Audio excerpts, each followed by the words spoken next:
పేరిట అందరికీ ప్రైజ్ రాడండి. బాగున్నారండి అందరూ?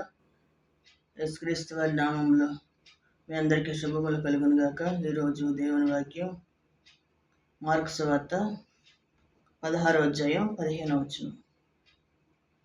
మరియు మీరు సర్వలోకమునకు వెళ్ళి సర్వసృష్టికి సువార్తను ప్రకటించుడి. నమ్మి బాప్తిస్మము పొందినవాడు రక్షింపబడును, నమ్మని వారికి శిక్ష విధింపబడును. సర్వలోకానికి వెళ్ళి సర్వసృష్టికి నా మాటలు చెప్పండి అని చెప్తున్నాడు దేవుడు. వారు నమ్మినా నమ్మకపోయినా చెప్పటం మన బాధ్యత.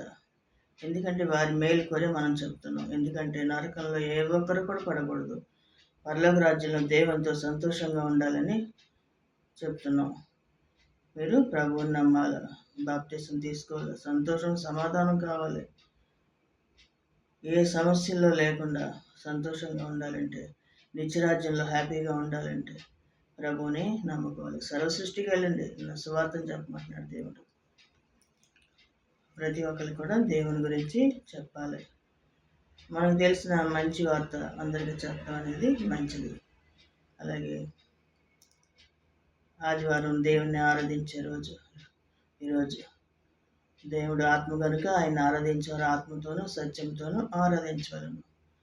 అలాగే ప్రభు శరీర రక్తాలు తీసుకున్నప్పుడు కూడా అక్కడ ఉంది కదా, ప్రభు శరీర రక్తాలు తీసుకున్నప్పుడు నా మరణం గురించి ప్రచురించండి అని చెప్పాడు దేవుడు.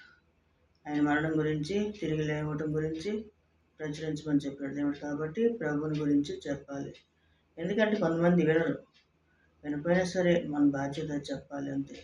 వారు నమ్మినా నమ్మకపోయినా దేవుల్లో పరిపూర్ణంగా జీవిస్తే ఎంతో హ్యాపీగా ఉంటారని చెప్తున్నాం అంతే. దాని గురించి ఏం లేదు. కాబట్టి దేవునికి ఇష్టంగా జీవించాలి, సంతోషం సమాధానం కలిగి జీవించాలి. ఆయన అడుగుజాడలో నడిచినప్పుడు ఎన్నో ఆశీర్వాదాలు పొందుకుంటాం. దేవునికే మహిమ కలుగును గాక. దేవుని కృప మీ అందరికీ తోడేండును గాక.